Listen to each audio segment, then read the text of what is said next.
One of the favorite parts of our shows is the cool coin segment. Once again, we walk around the floor and we'll talk to the dealers to find out what kind of cool coins they've brought for you, our coin television viewers. One of the great rare coins that you might see if you come to the ANA convention is the 1787 Brasher Doubloon. This particular example that we have on display is the finest of the 7 known examples. This also has the oldest provenance of any Brasher doubloon. It has a continuous ownership history since the 1830s. It is an incredible piece, one that we are excited to be able to share with the numismatic public here at the World's Fair of Money. Why was it struck? At the time in colonial America, there was a hodgepodge of different currency, different coinage in circulation. They pretty much ranged from Spanish American coins to Portuguese coins to Brazilian gold coins, but there were no actual American coins at that time. There were some colonial issues struck by individuals or by the various states, but there was no federal money in existence. So this is one of the colonial American coins. It was struck by Ephraim Brasher of New York City, and it was the first gold coin struck in America. What kind of value? At the time it was struck, it had a value of $16. It's worth a little bit more than that today. About this particular example, around $5 million. My partner, Deloy Hansen from Salt Lake City, Utah, is kind of an uber collector in the numismatic community. His goal set out about 3 years ago was to complete a U.S. coin circulation strike set of all U.S. coins from 1792 to present. So including the Eliasberg collection in 1964 and then adding on the additional 55 years that we've had since. So trying to, let's not say outdo Eliasberg, but to seriously compete against what he built and to extend it an extra half a century. And part of his collection is he's built many very high-end collections and series, and as part of this show we thought it would be a lot of fun to display his #1 all-time proof trade dollar set. It's all PCGS registry set. And one of my favorite coins from the set is the proof 67 1884 trade dollar. This coin, it's special to me because it was in the hands of a private collector for over a decade. It's the finest coin that's graded for that date out of only 10 pieces that were produced. And it's the colors on the coin, there's a vibrant magenta and blue. It's just a very special coin. It's the second rarest in the series, but the fact is that this coin has not been available in public hands for many years. It made it kind of fun in the chasing down on this coin and adding it to the collection.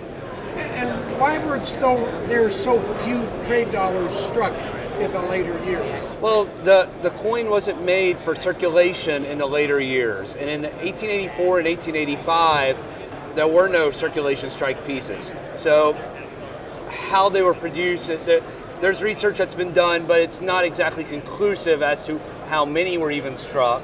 But there's believed to have been 10 1884s and 5 1885s produced for collectors. But again, it's one of those mysteries of the mint that you may never know the exact answer to it. And what kind of value? This coin it's insured for about $2 million. It's really it's the finest one for the date, and it's just a special coin. There's really no value you can put on it just by the nature of it's the only one and it's the best. Wow, $10,000. Tell me about this note. Okay, this note is new to the census. There's about 180 pieces known. Approximately 100 came out of the Binion's Horseshoe in Las Vegas, Nevada. Those are all New York district, all with very narrow margins. They've been trimmed down. This example is from Chicago. Possibly went through the hands of a gangster or mobster. Nobody knows, okay? Because it's unknown. This is new. It has never been recorded by serial number before. It's a lovely piece with giant margins, ideally suited for a collector.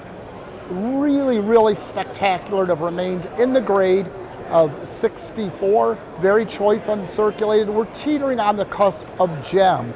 This was graded by Legacy Grading Company. They're fairly new as a corporation to the grading industry, but they're succeeding or the successor to PCGS currency. Same people, just a different label. Total confidence in the company, total confidence in their grading standards. And it's serial number 98. Correct. In a certain sense, that's exciting. On the other hand, I've never seen a 5-digit number. They didn't print that many of them to begin with. There was not a lot of call for $10,000 bills. This is really printed during the Great Depression and before World War II. What kind of value? $175,000 to $200,000. Oh my God, I'll take it. Okay, there you go. Your check is good. Cool. Well, David, this coin is, it's a French franc, but it's a quadruple Piefort. So it's 4 times as thick, and it's massive. It weighs 56.45 grams. And this is before the French écus, so it predates when they were striking proper crowns, and it's really the only way to get a proper silver crown of this ruler, and it's 4 times the thickness. So it's pretty cool. How scarce is it? How many? Well, you see these in European auctions maybe once or twice a year. That's about it. And what kind of value? This one we figure is worth about $10,000. So this is a 4 Excelente of Ferdinand and Isabella, which is a rare denomination, and it's struck at Segovia Mint. Normally you see 2 Excelentes from Seville. That's the type that is most frequently encountered, and this one's actually very early because it has all Gothic legends, no Latin legends at all. And this is the type of coinage that would have financed the voyage to America when Christopher Columbus approached Ferdinand and Isabella for finances to make these trips. And what kind of value? On this one, we figure it's worth about $35,000. So this is a Roman Aureus of Septimius Severus, but what's interesting about it, it's what they call a dynastic Aureus. He struck a whole series of coins with his family on them, some with him and his wife, some with him and his children, and this one has a portrait of Septimius Severus facing left on one side, and then you flip it over and it's his wife, Julia Domina, on the back, so it's a dual portrait. I'm sure that helped with his relations. So what kind of value for the Aureus? We figure it's probably worth around $95,000 in this condition because it's a choice mint state 5555 fine style. It's exquisite quality for what it is. How important is grading for an ancient coin? For me, it's important. There's a new market developing in graded ancients since it's a fairly new part of the ancient coin market. And for us, it's really helped transition either foreign coin buyers or US coin buyers into buying ancient coins because they're already familiar with the grading.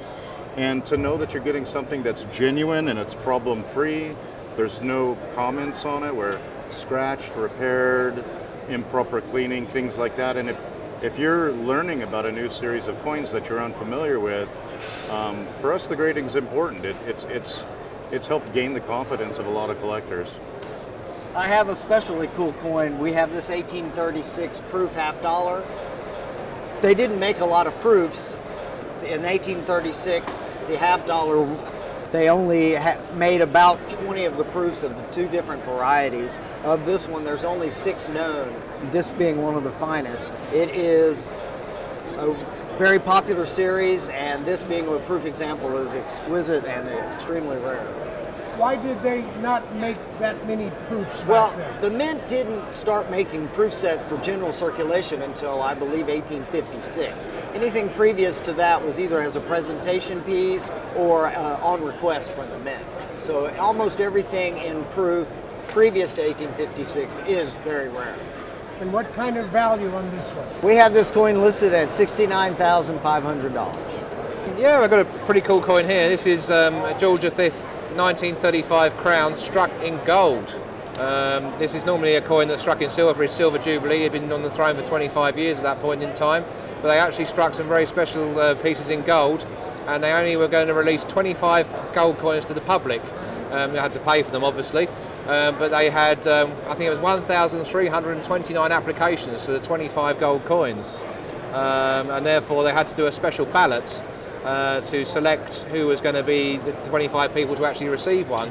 The nice thing is with this coin, we've actually got the original letter that was received. We've got 2 original letters received from the mint to a Mr. G. Beale, who was the recipient, the lucky recipient who actually bought this coin originally in 1935.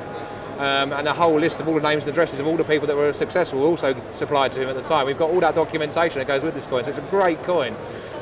This one's been slabbed, as you can see, perhaps. It's been slabbed as a Proof 63 cameo by NGC, and it's currently for sale with us at Sovereign Rarities for £95,000. We have several things. I can give you a few examples from each of our genres. This is a medal from the middle of the 15th century by the Italian artist Mateo de Pasti. It was commissioned by the Maletestas of Rimini. This is the Isotta degli Atti, who was the wife of Sigismund Malatesta. You can see the Malatesta elephant on the back. A very wonderful, very early, near contemporary cast, about as fresh as the day they came out. You could observe the range of detail. You could study this for hours. The elephant is on a field of flowers. This has a deeply symbolic meaning. The elephant was an emblem of fame. It also became an element of purity and chastity. Many, many levels of meaning in a piece like this. Very beautiful woman, very beautiful piece. Why did they strike it? This is not a struck medal, this is a cast medal. These would be done for several purposes. For propaganda, they were also used as what were called foundation medals. They put them in the foundations of buildings as a way of commemorating the construction, and they would circulate very generally. Kind of value? This particular piece is $9,500. The Barber Collectors Club, we do a display for the club at the show, and the most popular item in this display all across the country and at the show is what we call the Blob. This is a grouping of coins that were melted together from the San Francisco earthquake and fire in 1906. There's 2 Morgan dollars and 5 Barber half dollars, all melted together. So how did this piece, was it saved? After the fire, they sent treasury agents to reclaim the melted silver out in San Francisco. This one came to an agent, and they could tell exactly what it was. They paid out new silver, and the agent liked it so much he bought it from the Treasury Department and kept it in the family for 90 years. They donated it to us so we could show it around the country, and it's the most popular item that we have in our eclectic collection. Well, how much was that worth in 1906 during the earthquake? $3.50. And what is it worth today, you figure? Priceless. We've had offers where they just name your price, and they open the checkbook, and we said no. Yes, I have 2 1737 Higley copper coins that I just purchased. These are among the rarest of the colonial issues. They were made by Dr. Higley in Connecticut in the 1730s. And the coins are made out of pure copper, which is kind of unusual. They're very rare today. There's probably about 40 or 50 that have survived to the present. And these are really legendary coins. Very few collectors have even seen one of these. The conditions of all of them are pretty low, but I was thrilled to buy 2 of them here at the convention. I've never owned 2 of them in my life in over 60 years of being in business. And over the years, I think I've owned maybe 2 at different times, but they're extremely rare coins. And the interesting thing about them is he didn't put a denomination on them. He said, "Value me as you please." And on the reverse, it says, "I am good copper."